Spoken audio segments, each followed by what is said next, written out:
Training is a mandatory aspect of any job. As a bus driver for students with disabilities or neurodivergencies, your training should be ongoing. With new students each year, new rules, and new needs, it's important to develop your training over time, expand your skills, and hone your profession. In this video, we will discuss general training practices for bus drivers of students with special needs. As a school bus driver, you may be expected to transport children with different needs, such as cognitive concerns, behavioral issues, physical impairment, and/or other medical conditions. Section 504 of the Rehabilitation Act of 1973 states that all students are entitled to a free and appropriate public education, including facilities and services that are comparable to those provided for neurotypical or non-disabled students. Section 504 also clarifies that students with disabilities who are not in special education must also receive specialized transportation if required. There must be equal opportunities for all students. The National Highway Traffic Safety Administration, or NHTSA, provides training modules for transporting children with special needs. These modules are not intended to be used for initial training, but instead as in-service refresher training or general awareness. Your school district is responsible for determining what constitutes appropriate training for transportation staff.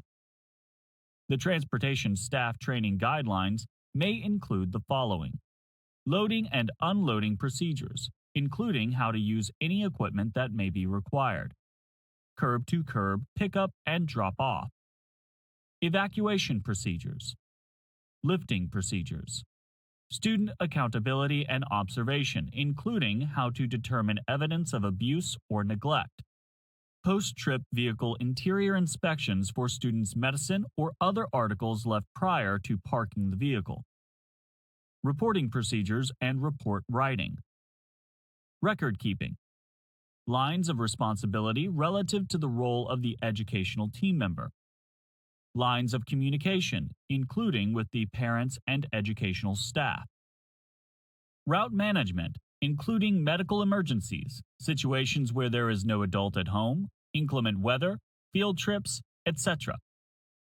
Bloodborne pathogens and universal precaution procedures, including the use of personal protective equipment or PPE. Policies and procedures that ensure the confidentiality of personally identifiable information. Many school districts require their bus drivers to be CPR certified. If your district does not require it, being trained in CPR can still be highly beneficial in emergencies. You must also understand how to operate any equipment your students may require on the bus. This includes acting as a seating specialist for positioning and securing adaptive and assistant devices. In addition, you should be familiar with student behavioral management techniques, as well as how to administer healthcare to the extent of your qualifications.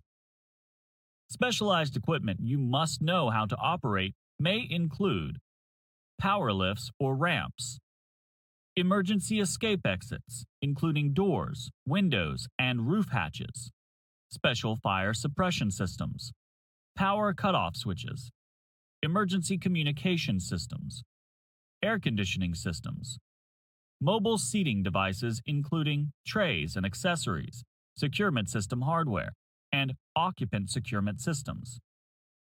Adaptive and assistive devices used to support or secure students, mobility aids, special belts and harnesses, and support devices such as crutches, braces, wheelchairs, or assistant technology devices.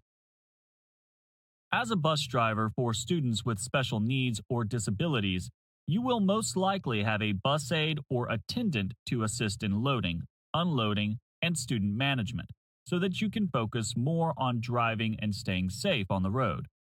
If you are transporting students with wheelchairs, you will be responsible for loading, unloading, and securing the wheelchair. It is recommended that while you are positioning the wheelchair, your bus attendant will close the lift or door and then assist you in securing the chair and ensuring the brakes are locked.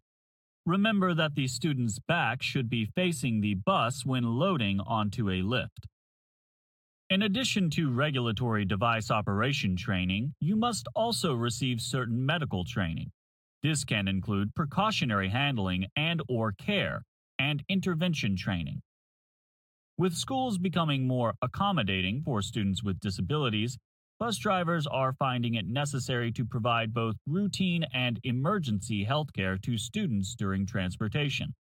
Know that while on the job, you may also be exposed to dangerous, infectious, or communicable diseases. With adequate training and knowledge, the effects of being exposed to such diseases can be minimized. All student transportation staff is required to receive training in universal precautions regarding the handling of and exposure to contagious diseases. This training may vary between school districts, but common training topics include emergency procedures to be implemented during a medical or health crisis, procedures to follow when a student's care plan conditions are changed, overview of who is to provide care or intervention, and an overview of the student's current medical, health, or behavioral status, as well as an emergency care card with names, numbers, and addresses to be aware of. Your school district's policies must be written, published, easily accessible to staff, and formally approved by the appropriate education authority. Remember, this guide is an overview of suggested training policies. Your school district must provide formal specialized training on any of the topics discussed and may require special certifications. Your school district will have specific policies for many topics, such as hands-on training for device operations, drop-off procedures, special device operation authority, confidential information management, emergency medical or law enforcement policies, and do not resuscitate or DNR policies. There are many steps in your training as a transportation driver for students with special needs, disabilities, or neurodivergencies. Remember that every school district varies in training procedures and policies, so be familiar with your district's guidelines and take everything from training to heart. Being a bus driver for your students can be a demanding but rewarding job.